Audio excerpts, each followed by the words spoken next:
this is going to be our breaking point between honorable mentions and most disappointing. So, in that respect, Derek, why don't you start with Back for Blood, and then we'll get into the weeds once you get your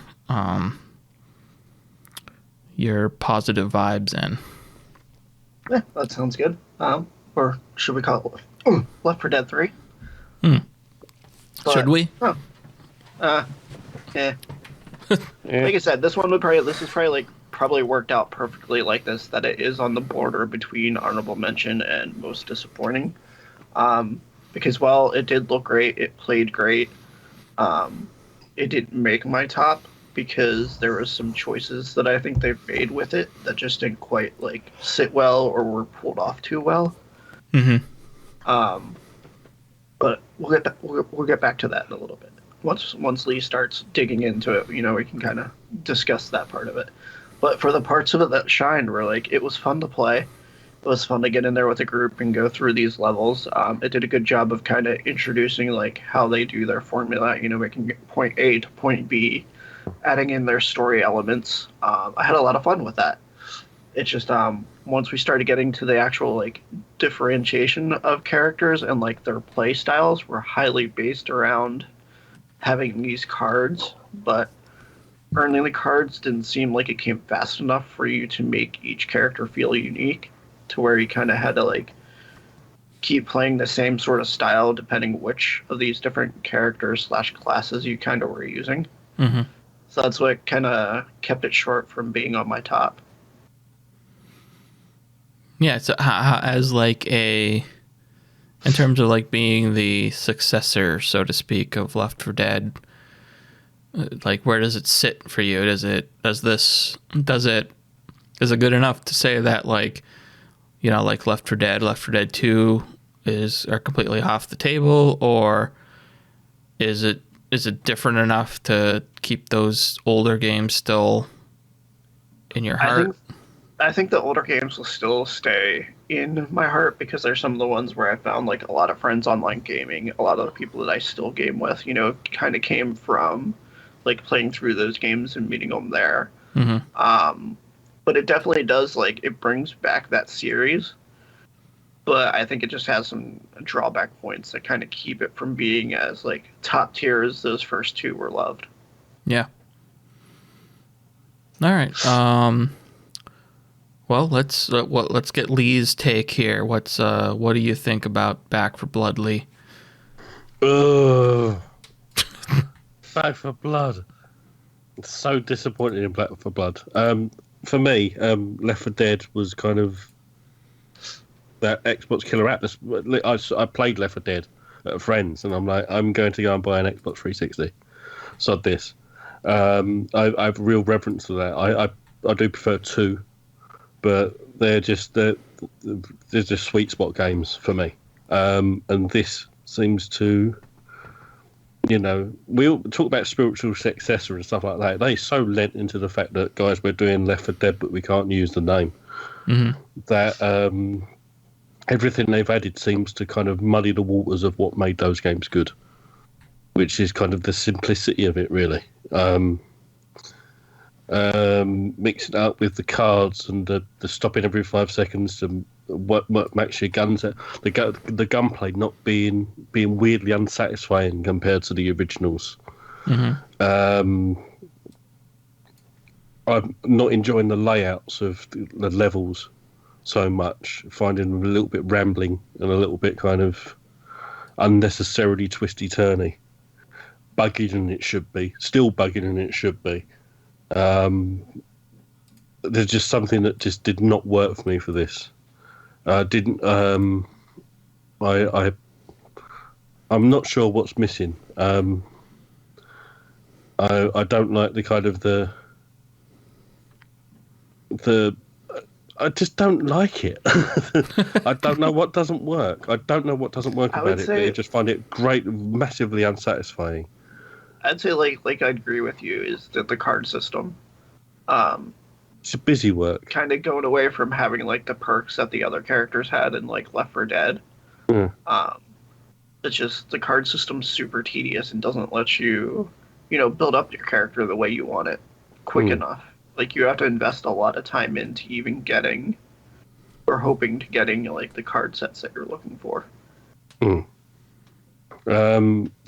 kind of the more brutey type enemies, or the more kind of upper class zombie type creatures, are a pain in the arse in this, where they weren't before. They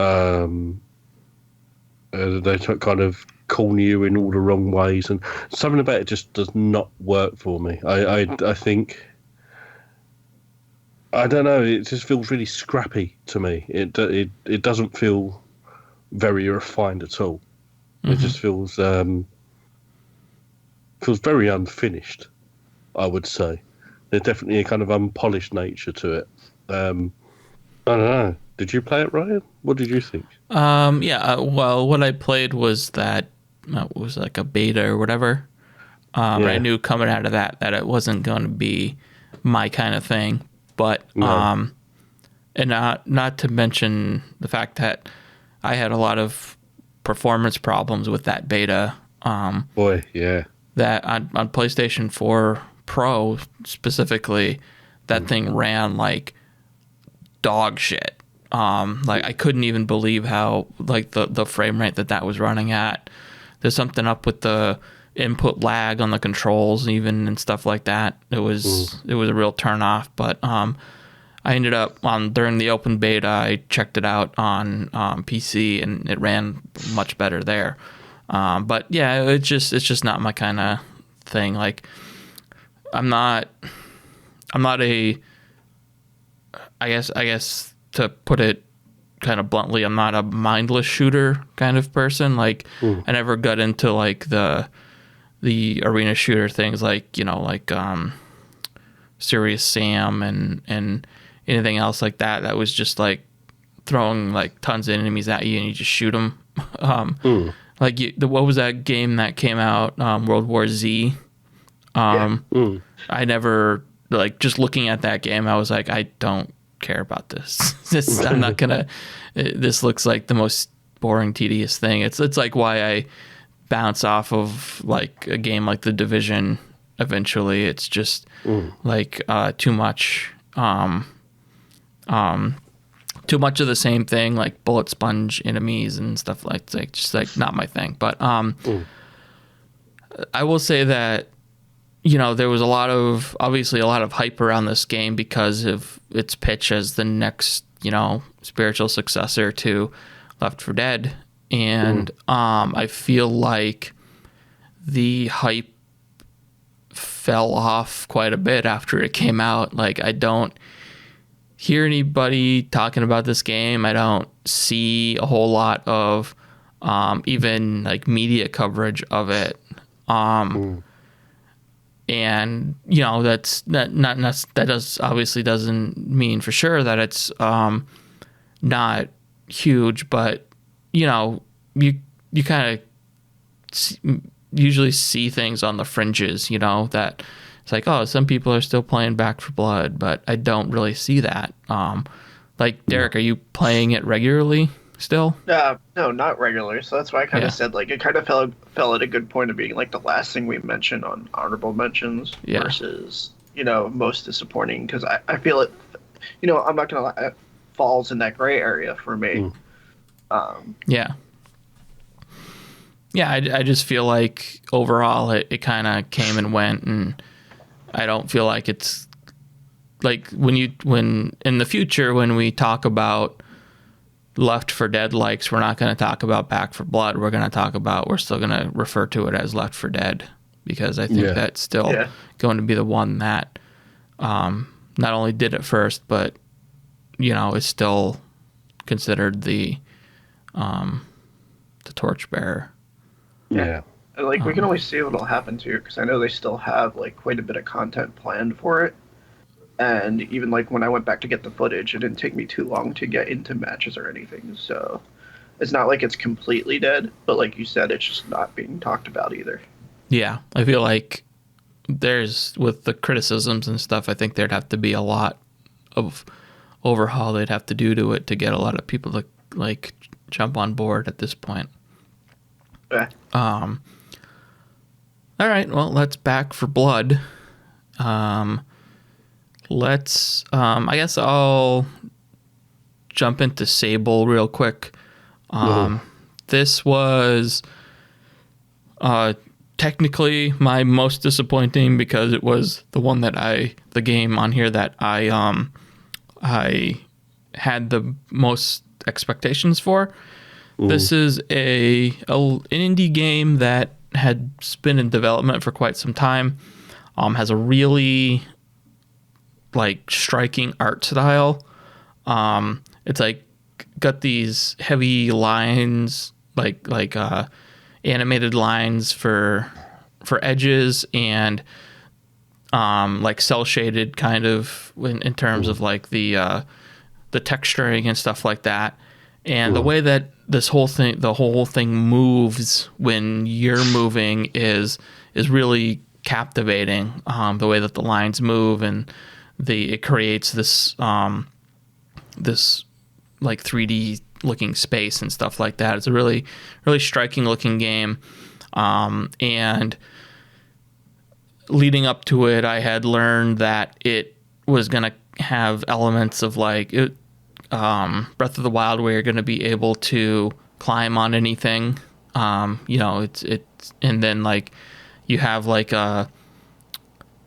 a glider kind of thing that you can jump off and then glide down to the ground and stuff like that. So it's an open world exploration game in that respect. And, all of these things kind of came together as this is going to be a really awesome, indie game where I'm going to sink a bunch of time into it. I'm just going to chill out and explore this world, this really awesome looking world. And then the game came out and it had tons of technical performance issues pretty much across the board. It came out on PC and Xbox on Game Pass, so another Game Pass shout out. So did Back for Blood, by the way. That came out on Game Pass. And yeah, I've played this on every platform. So I originally played it on Series S, ran like crap there. I'm talking about areas where the frame rate was just low, it was struggling to keep up with what was on screen. But then there's a big part of the game has you gliding around on this desert speeder bike kind of thing, which is your main mode of transportation. And the game couldn't keep up with keeping that smooth, loading in new chunks of the world. So you'd be gliding around, it'd be fine, and then all of a sudden you'd get this drop in performance, and it would stutter, and then it would pick up again, and it would happen again because you're gliding around and you're hitting these new chunks loading in and stuff like that. At least that's what that's what I think the problem was.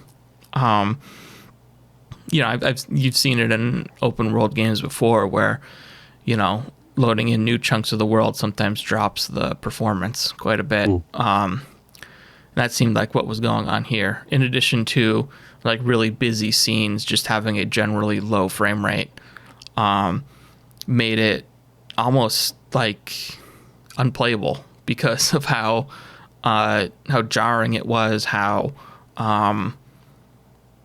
inconsistent it was in the performance. So I played it on Series S. It didn't run great there. So I was like, oh, I'll try it on PC. Maybe the Series S just doesn't have the horsepower for it, or they need to optimize it or something like that. And I played it on PC, and the overall frame rate, the peak frame rate, was higher, but it still had these slowdowns and these stutters when you were gliding around on your ship. So it's well, maybe they'll patch it or whatever. The game just came out, indie game, so it's probably small team and stuff like that. So I'll give them the benefit of the doubt. And they came out and they said, oh, it's we're working on performance patches, and that first one hit, and it didn't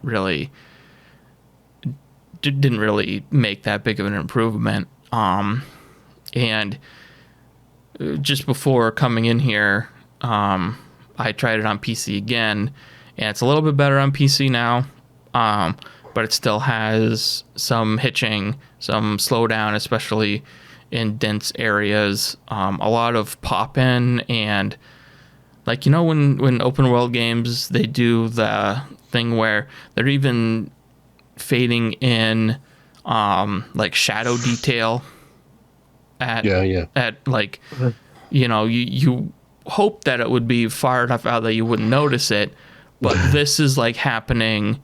It's loading in higher quality shadows at like, you know, 10 feet in front of your character, and it's just incredibly noticeable when you're gliding around in your bike. Not as much when you're on foot, but you're spending most of the time on this bike sailing from place to place.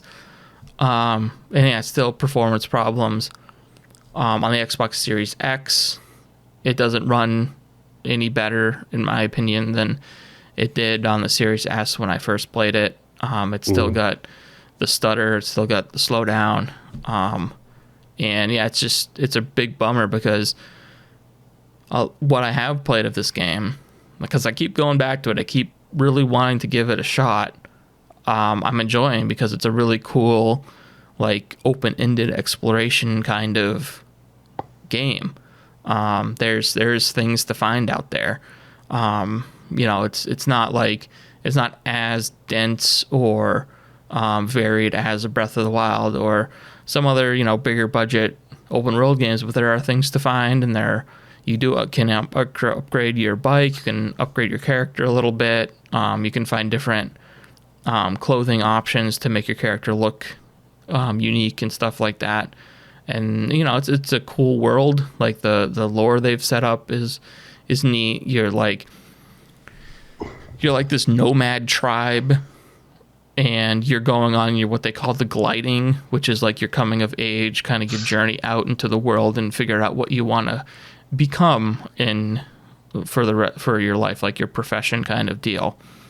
But you're also coming across remnants of the past. Like there's these big giant, like, crashed spaceships that seem like way advanced from where you are now, but the technology from these spaceships have been repurposed to build like the glider you're using.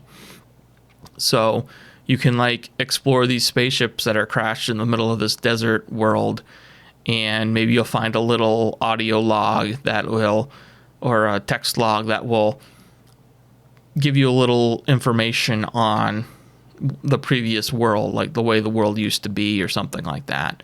And, you know, that kind of stuff is cool. And they really have built a lot of lore around the different professions that you can learn about and choose to go down their path if you want to. But the moment to moment is just, it's just so jarring to hit these frame rate problems. And I've said this before, like, I'm kind of like, I really like high frame rate, but I can deal with a low frame rate if it's consistent. Like, if it's consistently locked at 30, if it's consistently, you know, at 60 or, you know, somewhere in between, I can deal with that. But it's when it fluctuates that it really starts to drive me crazy. And that's what this is. It's not a consistent issue. It's all of a sudden it just drops and it stutters, or you go into a city area and it's really low. And then when you're out of the city, it can be smooth and nice for a while, and you're like, man, I just wish the whole game was like this. And on PC, there are things you can do to, like, there are way more options in terms of limiting your frame rate, so you can, like, lock it at 30 if you want. That's not going to stop the random dips here and there, but it could help you maybe keep it consistent. None of those options exist on the console. It just is what it is on the console, and you have to deal with it. So, so should have been, in my opinion, like one of my top games of this year, and just really brought down by the technical side of things. You tapped me in on that one. Yeah. You kind of hooked me up on it. So, look at the style of that. And I did like the style, the that with pastel line cell shaded something. It's inspired by an artist. I think his name's Mobius. Yeah, Mobius. Yeah. Heavy metal. Yeah. Yeah, Or and Metal Hurlant. Yeah. And it's just that in motion, which is kind of wild how they pulled it off. Like, I have no idea like how they could, like, with the perspective and everything like that, make something like that look the way they did, and it looks amazing. It just, I don't know if it's at the expense of the frame rate and technical limitations, because it doesn't really seem like it's pushing a whole lot of graphical power. It looks real simple, but I don't know like how under the hood how they're making it look the way they're making it look. So I don't really fully understand why it has the performance issues it does, and why it's been like 3 or 4 months now, why they haven't been able to smooth it out. I don't know what the underlying issue is there, but no, the gameplay for that just didn't hit me right. I found it a little bit too sluggish. You said you did state that Breath of the Wild thing, and I agree with you to some extent. But I think Breath of the Wild has that you can do anything, but there's still a weird focus to it. Whereas this kind of just seems aimless. Well, no, you actually you do actually get quests in this game, and you can go and you can do them if you want to, or you can kind of just wander around and be like, it's more of like oh look, there's a weird rock formation over there, let's go over there and check it out, or you can go do your quests. Also, I hated the navigation system. Couldn't stand that. The kind of the guide and the compass. Yeah, the compass. I figured out over time, but actually placing the markers was is real weird. Like you start from like your position here, and then you like stretch it way out into the distance, and it just doesn't make any sense. It's not a great way to do it in that respect. Whereas like, hey, guess what? Games have figured this out. Open up your map and put a waypoint on your map, and then because the game does have a map, you do get maps, and you fill it in, which is another cool aspect of the game, where you like when you go into a new region, you don't have it filled out on your map, but like in the distance you can see this, like there are these cartographers that fly around on balloons, like big air balloons, and you can see the balloon in the distance, and you're like, okay, so that's my first destination in this area. I want to go there and have him fill in my map. And then that's also a profession you can choose to go down. I don't really know, because I haven't played enough of it, I don't really know like where the professions go, like if it starts giving you like leading you down a more specific path in the game or something like that. I don't really know, but there's if the performance issues are there, there's enough intriguing stuff there to make me like put the effort in to figure it out. But right now I've kind of given up on it, and will maybe check it out if I hear that there's like some sort of big update for it that actually fixes everything. Yeah, so that's my most disappointing. Before I really lose my voice here, I'll have somebody else talk. So, Derek, why don't you talk about Scarlet Nexus, why that's on your most disappointing? Oh man, and it's really like for only one reason is it on my most disappointing. Because other than this one thing, it's an extremely great game. What's the one thing that... Was it the shittiness? No. It was just the combat. The combat was super repetitive, and it's combo based and power based, but every enemy you have to attack a certain way using a certain power.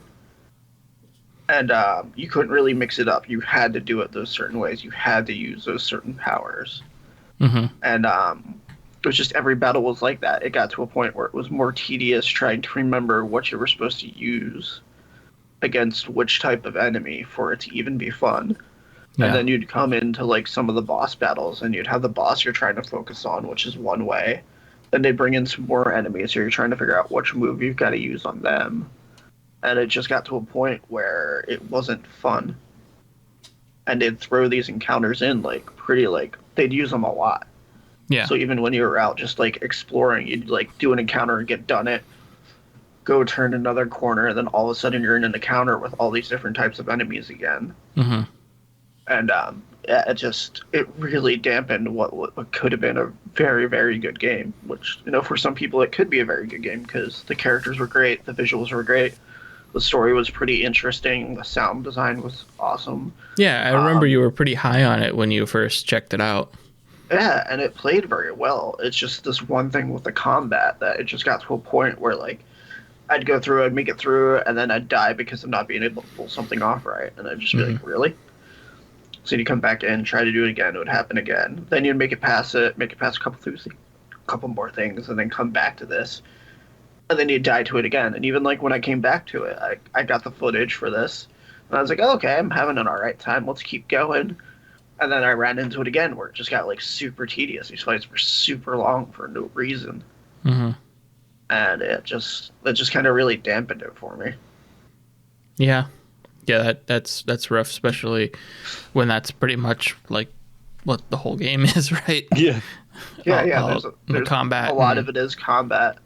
There is also a lot of story and stuff they do too. It's just combat's so integral to it too that it puts a really big dampening on, which is a really good entire package.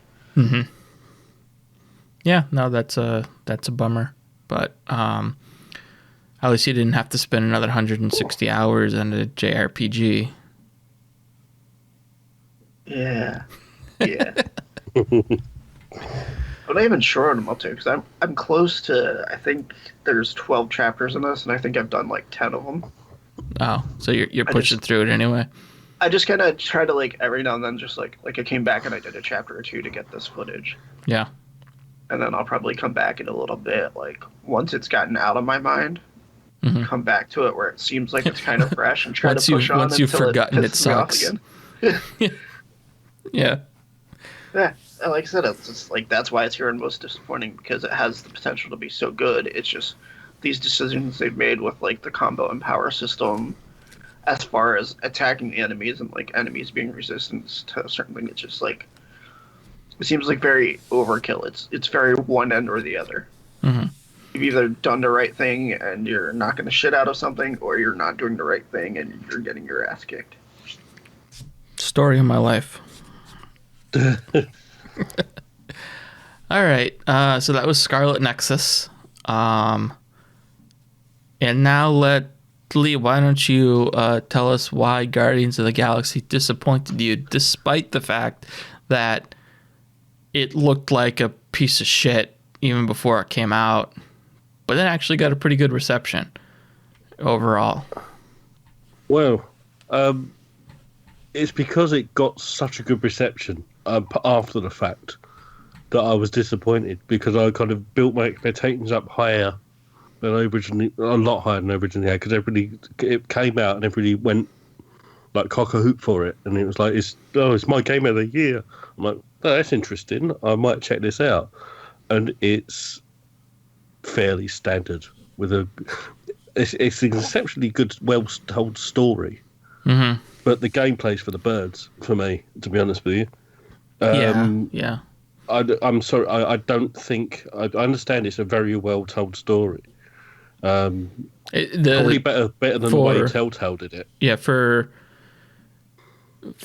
me to come into a Marvel game, never mind Guardians of the Galaxy, and say that, you know what, these characters aren't that bad, is a miracle.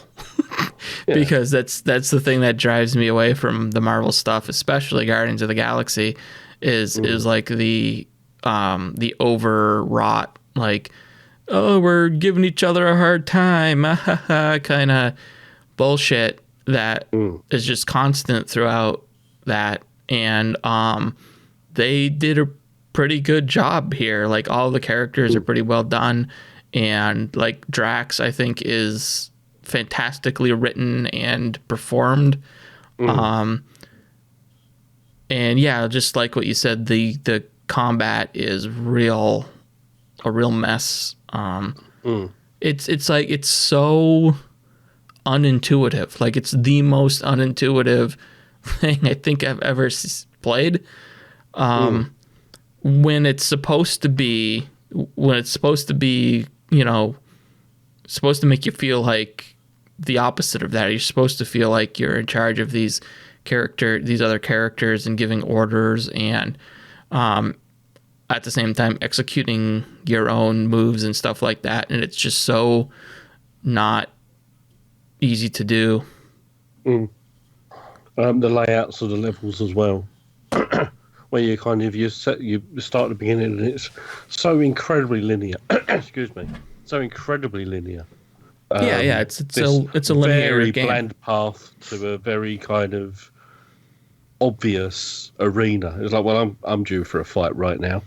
Yeah. With one very obvious offshoot where you go and pick up the random piece of essential scrap to make your upgrade material or whatever. And it's so obviously the alternate route, and it's just kind of, for some reason, it just rubbed me the wrong way the way it kept doing it. I actually was kind of, with the way games are these days, that was actually a little bit refreshing to be like, hey, here's the way you're supposed to do it. Like, go this way, as opposed to like, oh my God, where do I go? Which is like every open world game that is just pushing you in a million different directions, or and stuff like that. It was a little, in that respect, I was like a little bit like, you know, this is kind of nice to know that I'm actually going to maybe finish this game in a reasonable amount of time, as opposed to 40 hours wandering around an open world or something like that. Enemy variety was not for me either. If I punch one gigantic like cube of jelly, I punched 1,000. I got sick of that very quickly because it is the same pattern. And I think for a game which, as well as the story is told, and the camaraderie between all of the group, to have them kind of as a co-op but single player type thing, having not switched them to play them and just have them as some kind of weird trigger thing, seemed like a bit of a missed opportunity for me. I would have rather hard swapped to that character. Let me be Rocket. Let me be Drax. But no, you just watch them sort of, when they decide to do something in the background. Or they do that huddle thing, which was fun and enjoyable about twice. Yeah, that I didn't. Where they have like the pep talk.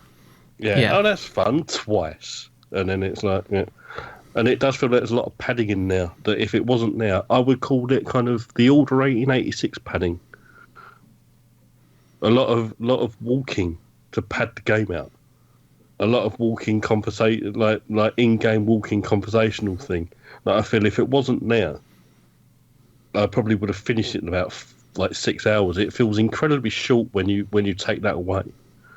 I was surprised when I got towards the end. I think that's the game. You know, it's the game's Guardians of the Galaxy, so you're gonna have that in the game. So I know it's not gameplay, it's not exciting like combat and stuff like that, but that's what you get with the subject matter, I guess. Yeah. It's literally a fine game. It reminds me in a weird way of the kind of the Sega Marvel games. I mean, they're perfectly fine games. They could have done a lot more with them, though. And it's like, chill out, guys. It's not Game of the Year. Don't tell me it is. I spent $60 on this. Yeah. It's a perfectly fine game, but it's not. Don't hype it up that much. It's just. I mean, it's a lot better than Avengers. Don't get me wrong. Yeah, I think the big thing with this is the big juxtaposition between what was expected and what actually came out. Yeah. Which is why everyone was like, whoa, this is actually fine, as opposed to what it looked like it was going to be, a gigantic train wreck. And that's because what they had shown off was the combat and the gameplay, which is not great, admittedly, but what ended up being charming and interesting was the way that they executed on the characters and the story, I guess. And a lot of, when I was playing this, for one, it's a really nice looking game. Like the lighting and the amount of detail they put into just about every corner of this game is pretty astounding. What I was getting when I was playing this game was like, this is kind of like a linear Mass Effect, like between like all your characters chatting and being fleshed out, and like the setting and stuff. The setting looks very Mass Effect-y, like in terms of like the way that a lot of especially the interiors look, like the neon signage and mixed with the steel structures and stuff like that. I was getting some of that vibe with it, but of course, like, and I guess the combat kind of is equatable to Mass Effect as well, because the combat is kind of the worst part of Mass Effect, in my opinion. So it kind of works that way too. I think the one big divide between this and Avengers is, I mean, they always say they're their own thing, but clearly they lean into the movie interpretations of it. But whereas Avengers felt cheap and kind of a lazy attachment to it, this seems to pick all the things that work about those things and kind of do it better. So although it does lean into those things, it has a lot more goodwill towards it, because it takes the right things and does it kind of more honestly, I guess. Yeah. So yeah, it does work in that respect, but yeah, having a good story doesn't carry me enough, I'm afraid, when you're a hard action game. So yeah, no, yeah. It's fine. It's literally fine. Yeah, and I mean the fact that I even played it, like it should have been the thing way off my radar, and like we said, the word of mouth when it came out was pretty good. So I was like, and I got it on sale. I didn't pay full price for it because it went on sale quick. Yeah, it was like the Black Friday sales for this game that came out, like I think it was like a month after it launched. Yeah. You could get a physical copy for like half price, which is nuts. Yeah. Yeah, I figured this is sort of the game. Normally, when I talk about games like this, I'll try that out when it's 15. Yeah. It's one of those sort of games, isn't it? Yeah. All right. Well, that's Guardians of the Galaxy. A disappointment, yet somehow beat expectations. Yeah. All right. So I'm just going to spend a little bit of time here with Deathloop. More or less to just kind of get Deathloop mentioned here, because this was another one of those games that you really weren't sure, at least I wasn't sure what it was going to be up until it came out. They'd been pretty cagey on like what the format of this game is. You could kind of tell that it was kind of felt a little bit like Dishonored, which, Arcane, their previous games that they had worked on, but the actual structure of it was kind of a mystery up until like right when it came out, and then reviews came out and they were extremely positive, like places were giving it 10 out of 10s and stuff like that. So I was like, holy shit, this is like a can't miss game. So and should be in my wheelhouse because it's a loop game. The loop is right there in the title. And if we remember in 2019, my game of the year, and one of my favorite games of all time was Outer Wilds, which is a loop game. It's all about the loop, and the way that they had the loop in this game, the way that you took the knowledge from your previous loop, applied it to your next loop, and slowly unraveled the story. And they had a system in the game where it kept track of all of it, but like 80% of all of it was in your own head. It was, you had to bring that information forward from loop to loop. And seeing a big budget arcane game, which I really liked, Prey, that's really the only arcane game that I really like. Kind of an anomaly there. Like, I don't really like the Dishonored games at all. But coming off of Prey, this is their next big game. I was like, maybe I'll really like this. And then I played it, and it has a really strong start. The character work is pretty good. I thought it was going to be an annoying back and forth between the two main characters, but that didn't end up being as big of an issue as I thought it was going to be. The problem I ran into this game was the way that it structures itself. So it's not like a big open world. You have 4 sections of this island that you're stuck on, and you keep going through this day-long loop, basically. And the whole island is dealing with this. So it's kind of like the story setup is kind of like some of them just don't care, so they just screw around all day and, oops, I fell off a cliff and died. Well, I'll just come back tomorrow kind of deal. There are other characters that are like higher up, like I forget what they call them, elites or something like that, which is your targets basically throughout the game that you need to kill. They're a little bit more like they're trying to figure out the loop and take advantage of the loop and stuff like that. And so it's broken up into these 4 areas, and you have to choose which area you want to go in based on the time of day. And time of day is broken up into 4 chunks as well.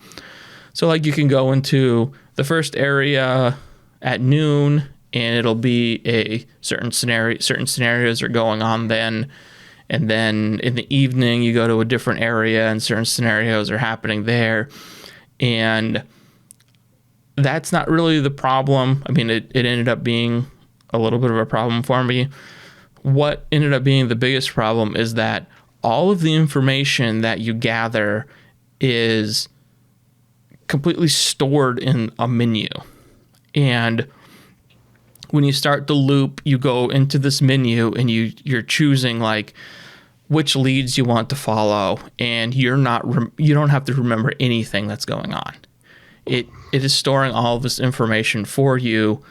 And even like I didn't complete this game, but I know that ultimately you have to complete a perfect loop, kill all of these higher up characters, and you get the ending of the game. And from what I understand, there isn't any like figuring it out. It's if you keep following these leads that it is hand feeding to you, hand holding you through, you will just eventually get to the end of this game, which completely invalidates it as being a loop game. Like, the whole idea of a loop game is you learn these things organically and you apply them intelligently, and then eventually you make headway. But this game is literally telling you, go here at this time of day and you will solve the next part of the puzzle. And that there's just no reason for me to like play that game outside of, do I like the gameplay at that point? Like, do I like actually going into these areas and exploring and fighting the enemies and stuff like that? And I really didn't. Like, it. The combat's not the best.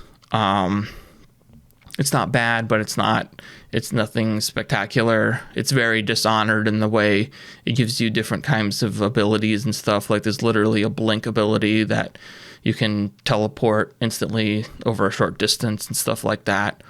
And the story, you know, it was a little interesting starting out, but it quickly went down like I could see where it was going, kind of deal. Like, there wasn't anything original going on with the story. So what ultimately made me quit this game was when you're in this menu where you can choose what area of the island you want to go. You're like, you know, it's like, it's morning, so which area do you want to go to? I like accidentally moved it ahead to noon without actually choosing which area I wanted to go to. So I missed the whole chunk of one of the days. And there's no way to go back. There's no undo. And the only thing I really needed to do was go to this one particular spot in the morning, and then I would figure out the next step and on my journey. And I was just like, well, what do I do? Do I fast forward this entire day and forget? Or do I spend time investigating these areas which I don't really have a reason to go to, but maybe I'll find something interesting? Although I felt like I've explored most of these areas quite a bit already, and I kind of just want to move forward with the next step of the thing. So I just quit the game and didn't go back to it because both the two options I had, I didn't want to deal with. And I have not had any like inclination to go back to it at all, because I just know it's not going to be satisfying in any way, in the way that, you know, the sales pitch on the game is supposed to be satisfying. And yeah, you know, it's weird because of the reception the game got from critics and stuff like that, because I don't think even outside of it being the loop game and stuff like that, I don't think it's super exceptional. I haven't seen it translate to chatter, like chatter outside of kind of reviews and stuff. Yeah, I mean, it was you know, for that window that it was there, it was and it wouldn't have been really talked about too much beyond that, because it is just a single player game. There's a multiplayer element where you can like go into other people's games and screw with them, which is kind of an interesting idea. But at the same time, like I said, the combat and the actual playing of the game is not super exceptional. Yeah, it feels like, you know, the other Arcane, like Dishonored in a lot of ways, like the movement and everything like that. So yeah, that was just a disappointment. And for someone who's really into these types of games, like the Outer Wilds and like Hitman as well, is very much in this wheelhouse where you're trying to, you should be going into these areas to learn the ins and outs of them, not in a way that is all written down in a notepad for you, but like the beauty of Hitman is you go into these levels and you learn the patterns of the enemies. You learn that there's a costume here that you can put on. There's a weapon here that you can use, but none of that is like documented on a list for you. It's just things you have to keep in your head, and then you can puzzle that together on your own and then execute it. But this is all handheld for you. This is all laid out for you, and there's no challenge in like figuring that stuff out. And it just feels like it's missing this giant piece of a puzzle that is, they just like missed the mark on it. I don't know if it's like too much play testing and they didn't want people to bounce off of it because it was too difficult or too different from other games or something like that, and that's why it ended up being the way it was, or they actually thought that this was like the way that it should be, and that's what they put out. But it's just like, I mean, Arcane kind of are overthinkers, aren't they? Sometimes they kind of overstuff. I don't know. Like I said, the only Arcane game that I've ever committed to and completed was Prey, which hit me really hard. I really loved that reboot of the Prey series, because that was like just a real well done immersive sim kind of game, and I really liked the setting and the story and everything like that. And every Dishonored game I've bounced off of. I like those, but I always feel like they could do with about 10% less of everything.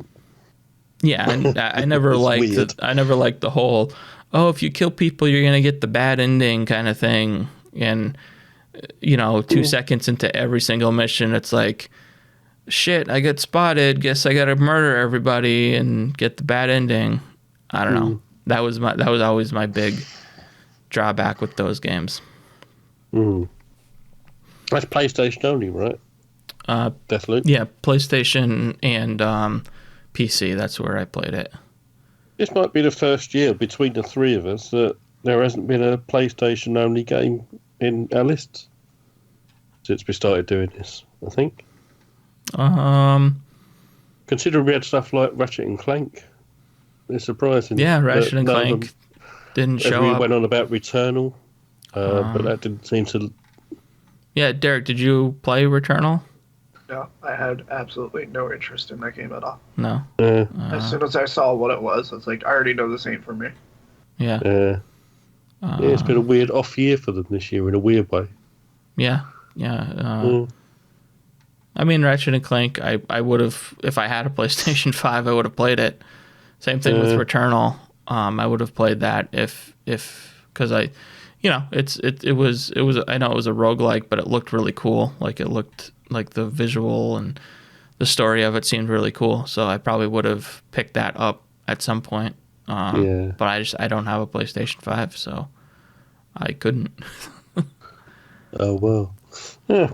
All right. Well, that's going to wrap up the most disappointing. Now let's get to the worst games of 2021. And looking at it, there's definitely one that I believe is appropriately on here that I think anybody would agree. So why don't we just kick it off with Popeye, Lee? Hey. Popeye. So you son of a bitch. That's what they say. That's how they always introduce Popeye. So a Popeye game came out in 2021 with no connection to any other Popeye material. There's no movie. There's no cartoon. Maybe there's a cartoon. There's probably always a cartoon going on of something. And it's really bad. I've seen this game played, and it's whoa. Horrendous. But Lee, you had hands-on with Popeye. Tell us about it. What are we bringing to the Popeye formula here? What's new and fresh in 2021? Popeye is a homage / remake of the I think it's 83 arcade game. which is kind of a very simple kind of almost like Nintendo Game & Watch style game, where kind of Olive Oil will sit at the top of the top of kind of something, The tower. Just dash some hearts out because she loves Popeye. You know she loves Popeye. Yeah. Dash some hearts out, and then Popeye has to go across his single screen thing and just collect the hearts, and then game over. Welcome to 1983. This plants that in sort of I believe, complete kind of bought asset, small island thing. So, and Popeye has to run around and literally just collect about 10 to 15 hearts in 3D. land on the floor in 3D. Yes. In levels that don't really suit the graphics of the character model, which looks kind of cartoony, but then it's in a really basic, I don't know what sort of thing it is. And just collect your hearts. You've got to watch out because Bluto, I don't know what he is over there. It's Bluto where I am. I think it's Brutus everywhere. Brutus, yeah. Yeah. So he might run on and try to stop you collecting your hearts, or kind of when he doesn't get caught in the graphics, or just ambling along at half the speed he should. And you can punch him if you get your spinach. And you're down your spinach, and you can wind your arm up and you can smack him, and you go. You can still wind your arm up and try to smack him when you don't have the thing, because they forget to turn the animation off, but it won't do nothing. Oh yeah, I remember this. Like you whale him too. It's not just like you bump him on the head. He goes. Yeah, he goes him like the cartoons. But you can only hit him when you've had the spinach. It will still do the animation when you don't, but it doesn't do nothing. It just swings and goes through the character. There's no collision detection. Should have turned that off, probably. To the most annoying rendition of the Popeye spinach eating thing played on a tin whistle that makes you want to rip your ears off. It regurgitates the same levels, same 3 levels twice. Until I've had enough of this, and then you get to another set of levels, and it's the same level as the other one, but only nighttime. So it's the same 3 levels 4 or 5 times. It's such a, it smacks of kind of, we have an IP, and we're going to lose it soon. We better make something, and it's an absolute pile of poop. I'm glad we're talking about it now, and we can kind of bury it in here, because apparently the people that make it are trying to, well, not apparently, they try to sue people that review it badly. So we might dodge a bullet with this one. I don't want to bring any litigation in. But yeah, it fucking sucks. It's a horrible game. I can't believe it's out there. It's absolutely shocking. Yeah. No, yeah. Like I said, I'd seen some. It's hard to follow video games and not watch these train wrecks sometimes pop up, and this was one of those. It's like legendary bad, like Road to Hell Retribution bad is how bad this game is. It has said to me. Why did you play it? And it's like, why do you not play something like that? They come along, this sort of car crash comes along so infrequently, you have to play it. Yeah. I bought Ride to Hell Retribution, it's still on my shelf now. And I have this on my Switch. And, The Quiet Man has been completed twice on my PlayStation. So, we're all in this together is what I'm saying. It's like it has the physics, the physical movement and stuff like that of a super low budget indie game that you'd get on Steam for $5, asset flip kind of game but it's Popeye. It has a, let's be honest, Popeye is not what it used to be. The IP, the Popeye IP is not. 1990s, or I don't even know when Popeye was popular, but it's not what it used to be. But it's still Popeye. Recognizable. Yeah. Everybody knows Popeye. He eats the spinach and then he gets strong. and it's currently $3.89 on Switch, down from $12.99. I think that's the only platform this is on, isn't it? Yeah. Yeah, it was Not even PC. hot Switch exclusive. Yeah, when you don't put it out on Steam, you know you've really made something special. Yeah. Yeah, Avoid that refund window. bury it in the Switch gigantic library that just is just never ending on that console. Yeah, no, that is. I haven't played it, but I know that this belongs on this list. So It's $3.89. It's never too late to start, Ryan. when you had put it on the list, I was like, why did he buy this game? Why did he play this thing? Like he got fooled, or it was in one of his I'm just gonna buy this because I hate myself phase. It's all about the memes for me. That's what you always say. You're always like, it's all about the memes. Yeah. All right, let's talk about Ashley Ascending. Okay. I remember this is one you had gotten for review, right? Yes, we Yes. had gotten a review copy on Steam. Yeah, and I thought you would kind of were digging it. I was, and still until I started like playing it more, and then like once it, I was really liking it until I played it. and then coming back to it to like get footage for it after some updates had come out to it, Yeah. it was still kind of like bad because I remember when I originally reviewed it, there was like audio that to me didn't even sound like it was finished. It sounded like what we're doing here was the voice acting they used for the game. Hey, Without it hey, being hey, hey.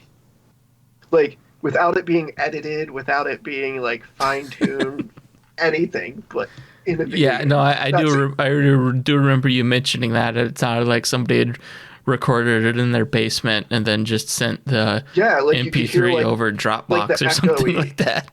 like the echoey of it. You could hear that when certain characters talked. Yeah, And the story's kind of just like it's thrown at you with not much explanation. You're some demigods, which the one thing I give it is I like the art style of it. I like the design of the characters, but for some reason they had to make them where they're constantly like moving.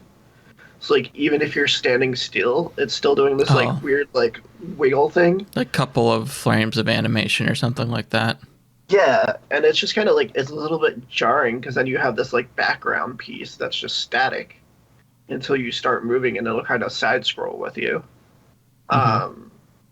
But yeah, it just wasn't trying to figure out what to do in some spots. There was no real like leads on what you had to do. There was a point where I dropped down into the subway, which we have footage of, and you'll see me running back and forth trying to remember the puzzle that I did the first time.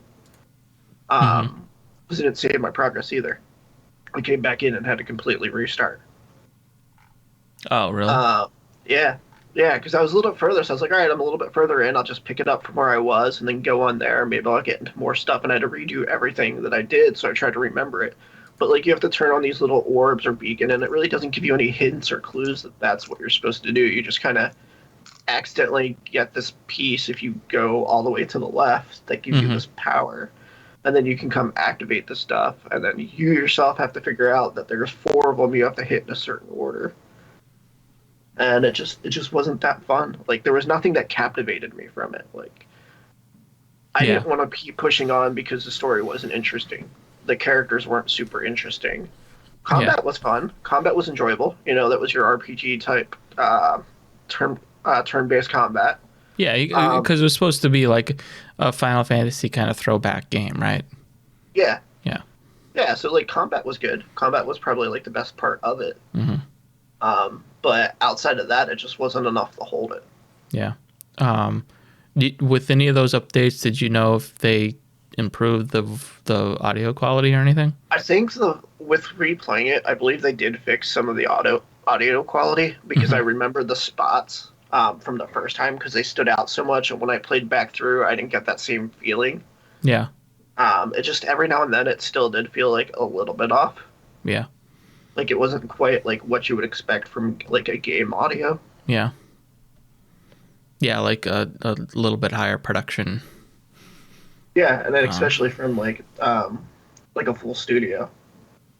Yeah. Well, I mean, it was an indie game, so it was. This was this another Devolve Digital published game? I don't know. Those Artisans. I know it came from. Oh no, this was Dear Villagers. Okay. But right. the thing is, too, they've put out like other JRPGs that I've played through, like the Neptunia series, as weird and quirky and tropey to the like JRPG out there-ness as they are. Mm-hmm. I've played through those, and they've been alright and bearable to actually play through. But this one just did not hold me or want to keep any of that attention at all. With when we talk about the those audio quality issues, that seems like I wonder if this is a game that got really hit hard with like pandemic development issues, like not being able to bring voice actors into a professional studio and stuff like that. Yeah. I'm not really sure because there wasn't really much on it. It just kind of like showed up, and then it was like, oh, cool, we can get a review copy of it. Let's check it out, because it'd be something that I'd usually interested in and play through. Yeah. It just did not hold it at all for me. Yeah. All right. So that was Astria Ascending. That was Derek's worst game. The JRPG King. So when he says it's bad, it's bad. Yeah, I'm just still being haunted by Left Alive. So. Yeah. Let me check out the developer page. Oh my God, it's the same. No. I put it back. Stop mentioning it. Don't give it power. No, it's back on my system. You madman. He labels it Astria Ascending gameplay, and it's just his live stream of Left Alive. Falling off that tower. Yeah. Getting caught on fire, just crying. Yeah. Why can't I figure out where to go? All right, Lee, I'm going to finish off with 12 minutes because I feel like that's a showstopper. So let's talk about the disappointment of Spider-Man and Marvel's Avengers. Oh, well, the touted almost relaunch of Avengers, the thing that everybody was waiting for. You mean? I wasn't. Spider-Man. Well, Spider-Man's that character, though, isn't he? He's kind of one of those characters that kind of draws people in, even when they're not particularly interested in it outside of the gaming realm. It's like, I'll go at a Spider-Man game. I'll go watch a Spider-Man movie. Yeah. Even though I haven't since 3. But You're all right. But yeah, so they dropped him into this after many, many delays. I think it was supposed to be dropped before Black Panther, but it was like, yeah, it's finally come out, and what everybody waited for, the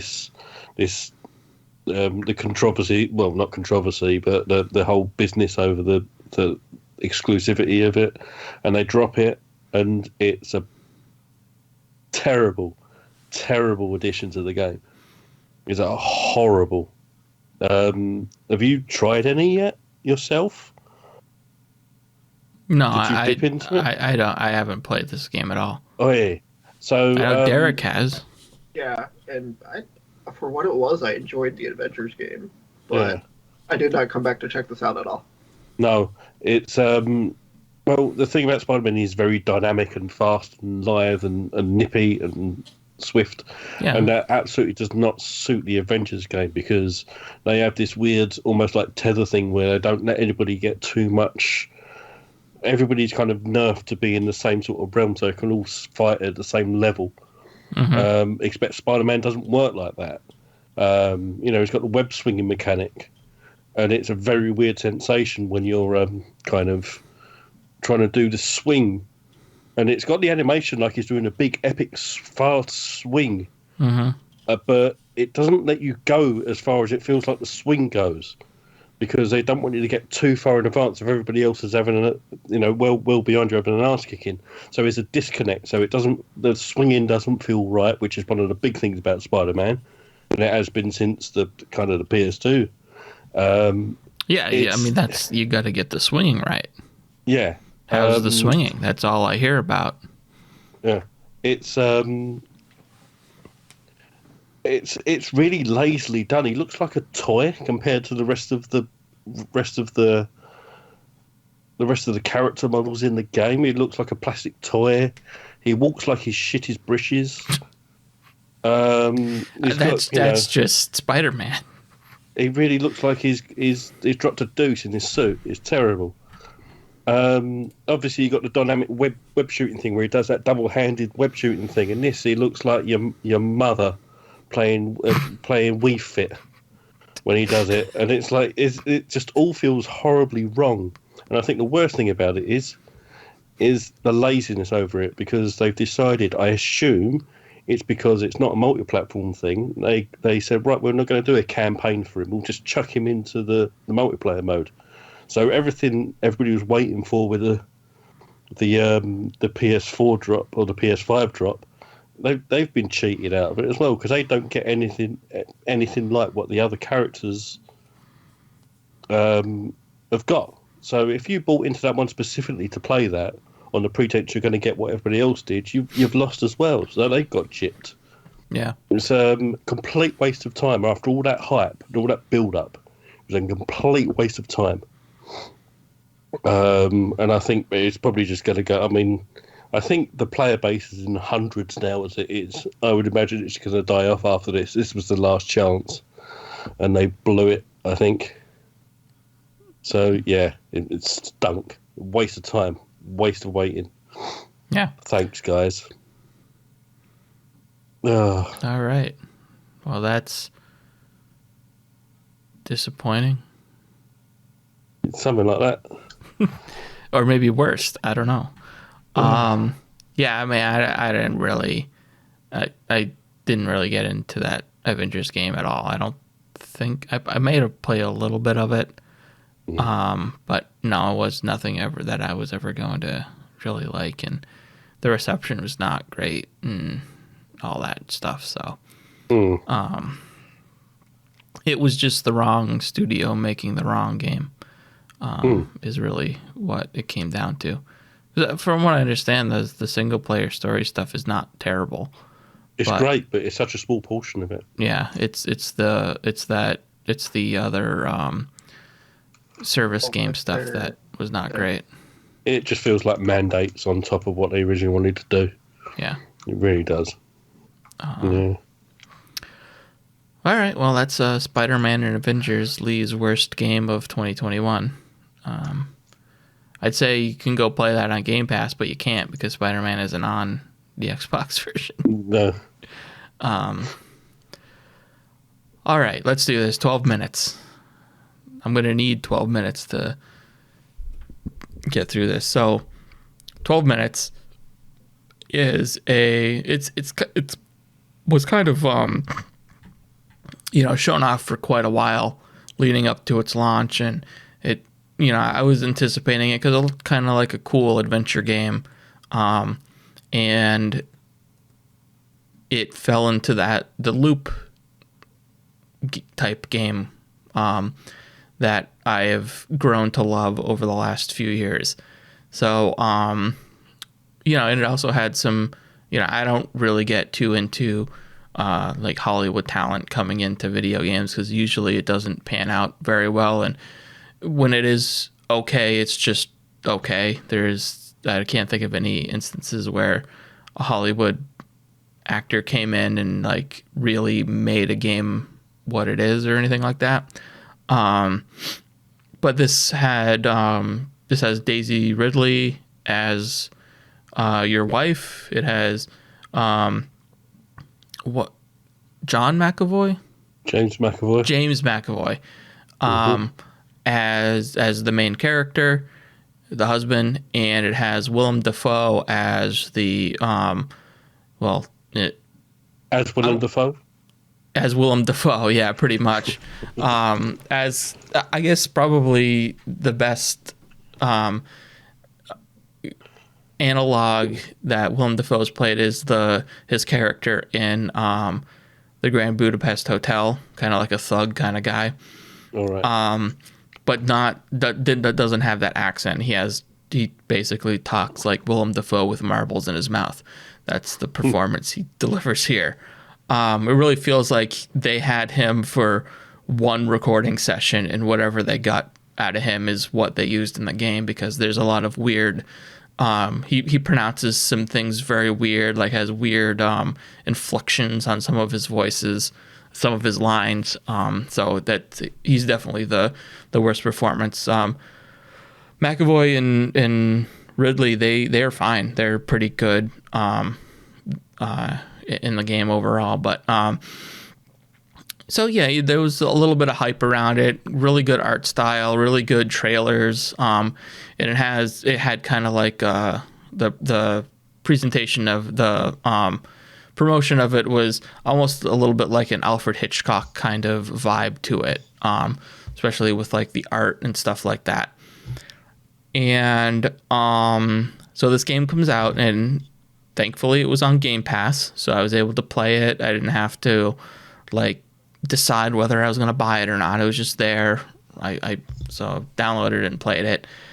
And at first I was like, this is pretty cool. It has a pretty cool setup. It's like you have 12 minutes to you come home to your wife, and I'm going to get into some spoilers here. I'm getting into a lot of spoilers here, actually, because it's the only way I can explain why this game is so bad. You come home and your wife's there, and the whole setup is she's going to tell you that it's your birthday, and she's going to tell you that she's pregnant, and, you know, oh, we're going to have a baby, blah, blah, blah. But before that can really happen, this Willem Dafoe character kind of either breaks into your apartment if you don't let him in, or you can let him in because he pretends he's a cop, and then ties you up, ties her up, and basically kills you because he's like questioning you about something. You know, you're not really sure the first couple of times you play through this, but then he ultimately ends up killing you, and then you start the loop over. So then you got to figure out, how do I get past this to have him not kill me, blah, blah, blah. And, you know, that starting out, it's pretty compelling and falling into where these loop games go. Typically, you know, you're trying to figure it out and then execute it perfectly. But very quickly you start to realize that it's super, super tedious, because there's very little you can actually change in the scenario in the beginning. So you have to go through all of these dialogues with your wife up until, you know, the guy comes in, and then you can try to fight him, but he's too strong, so you can't fight him. So then you start the loop over. There's a knife on the counter, so maybe I hold on to that, and then he comes in and I stab him, but that doesn't work either because he's still too strong, and he like deflects the knife or something like that. And then you can get into some weird stuff like, I got this knife, maybe I can stab my wife, and then you can do that, and then your wife dies, bleeds out on the floor, and then the guy comes in and he's like, what the hell are you doing? Which is also, your wife's dead with your unborn baby, but also funny that he comes in and he's like, what the hell? The Willem Dafoe character. So there's a lot of like weird stuff like that you can do that leads absolutely nowhere, because obviously that's not the correct way to do it.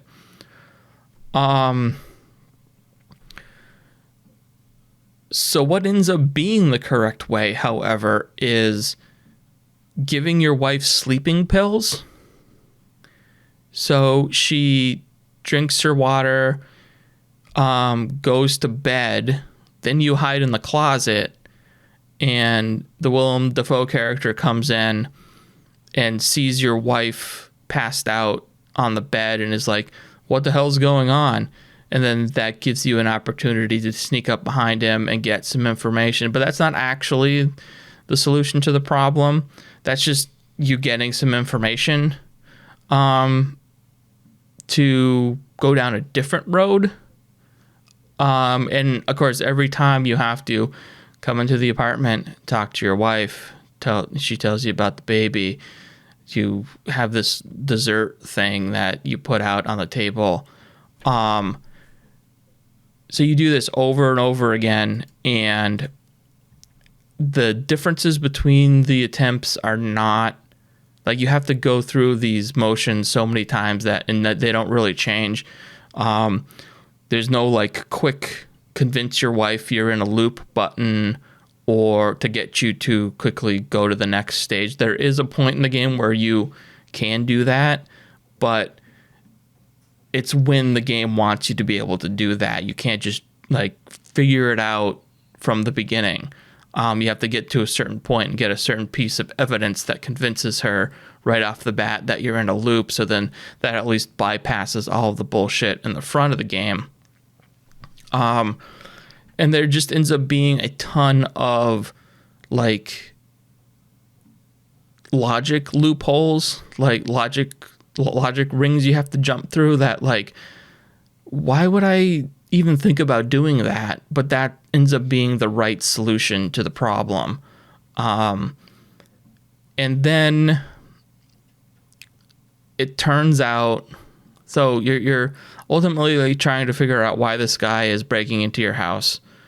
And you're slowly piecing it together.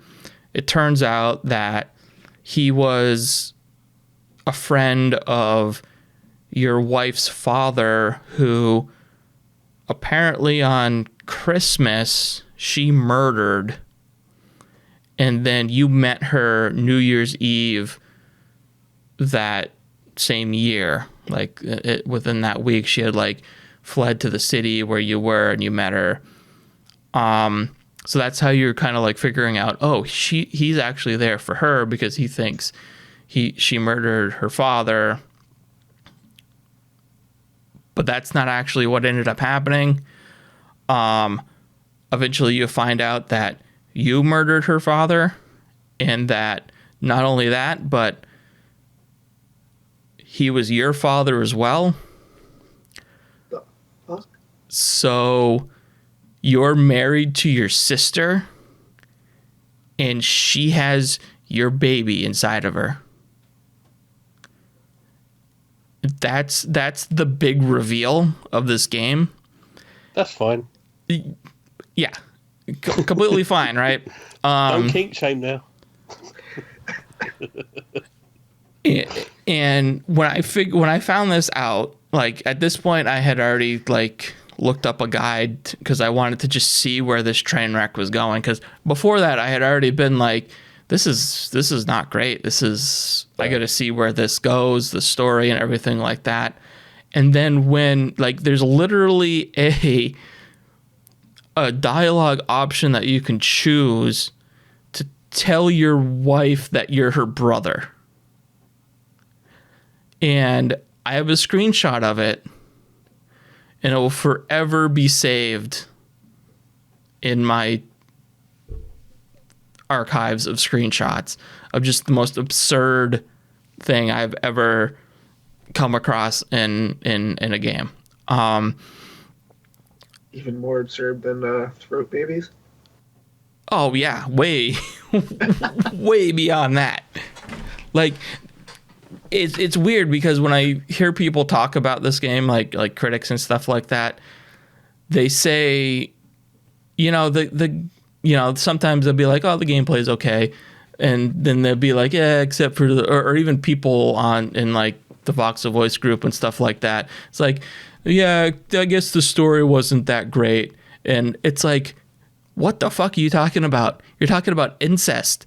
Like, no, yeah, you're right. It wasn't that great, but let's actually talk about why it wasn't great and, like, get this out there because it's absolutely ridiculous and should not have been in the game and isn't like you.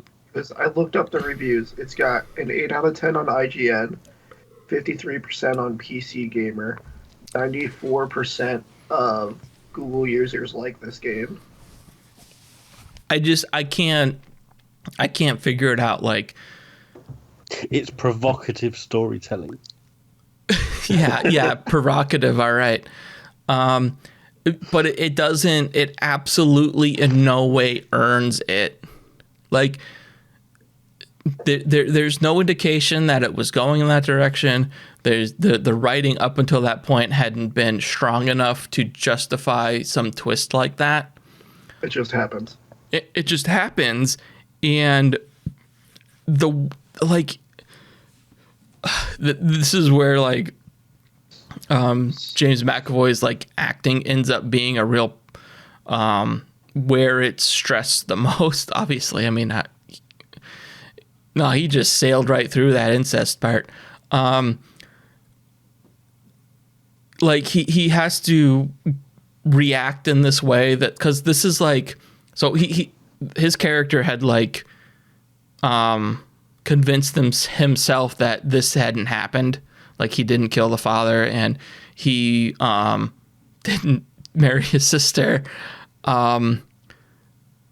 So like when it's all coming back to them, because all these pieces are getting put together in whatever kind of weird like mental block he had put on all of this stuff, he has to kind of react like, oh my God, what's going on kind of deal. And he has like 5 of these moments, because there's the reveal of the murdering of the father, there's another reveal here, and then there's the sister thing, and every single time it has to be like he reacts to some ridiculous thing that the story is telling him he has to react to, and it ends up being just ridiculous. Like he keeps saying, oh my God, I can't believe that happened, and then it's like, no, that can't be true. And then, oh my God. And then he like just falls on his knees and he's like, oh, what is going on? Oh my God. It's so unbelievable. The question is, how long did it take you to get to that point? Too long. It, like, even using the guide, like, this was when that reveal happened, it was like 1:30 in the morning. Like, I had been playing, since like 9 or something the night before. So like, I was just trying to get to the end of this. So because I knew if I put it down, I would not go back to it, because it was just not like right. Like, I had to see the full train wreck. So I was using the guide and I was trying to do it. But even when you know what you're supposed to do, it still takes forever, because you can't just solve the problem right from the beginning. It's not like once you know all of the things you need to know, you can just... You still have to go back through all the steps. Like, the character has to know these things, right? The characters have to know these things. It's not just the player. So, like, in order to... you have to convince your wife every single loop, because she forgets everything from the previous loop. So you're the only one that remembers, so you have to convince her. But first you have to figure out how to convince her. And then the same thing with the Willem Dafoe character. You have to then convince him, and you have to do all of these things in the right order every single time, but you can't just go straight to the thing that you know will solve the problem and right. like solve it in one instance. You have to go through all of these motions. And so every time you have to do all these things, and then if you screw up, you have to do the entire thing over again, because there's no like undo last dialogue option button or anything like that. Like there were tons of times where, I just let the Willem Dafoe character beat me to death, because I was like, well, I screwed this up, so there's nothing I can do about it, except I just have to go through this motion of letting the animation of him, tie up my wife, tie me up, and then strangle me. just so I can reset the loop. And yeah, so not only is it like a terrible iteration of the loop game mechanic, but the story is just unbelievable. In terms of like the things it thinks it's like pulling off, and like it's like somebody was like they read a how-to book on like how to make a shocking like mental story, you know, like a mental psychosis kind of story. And then like in the book they were like and then come up with something really crazy, like the husband is the brother of the wife or something like that. And then they literally put that in. Like they took the example that was in their how-to book, and then that was deliberately made to be absolutely ridiculous and unbelievable, and then used that as the actual story. And it is not like, it just does not earn any of its ridiculousness, any of its absurdness. Yeah, I think that tops our list. I'd rather go play Popeye. Yeah, I would rather play Popeye. I wish I had played Popeye instead of this, because then at least I could forget about Popeye, but I can't forget about this. So, Like, here's a question for the ages: better or worse storytelling than The Quiet Man? oh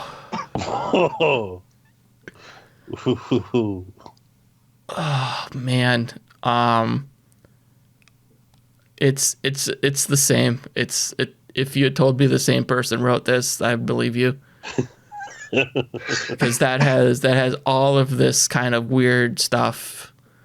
I guess the only thing that would make this weird, make 12 minutes would be on the level of The Quiet Man, would be if they put out like a 13th minute DLC and it filled in all of the weird story things, but actually made it more confusing.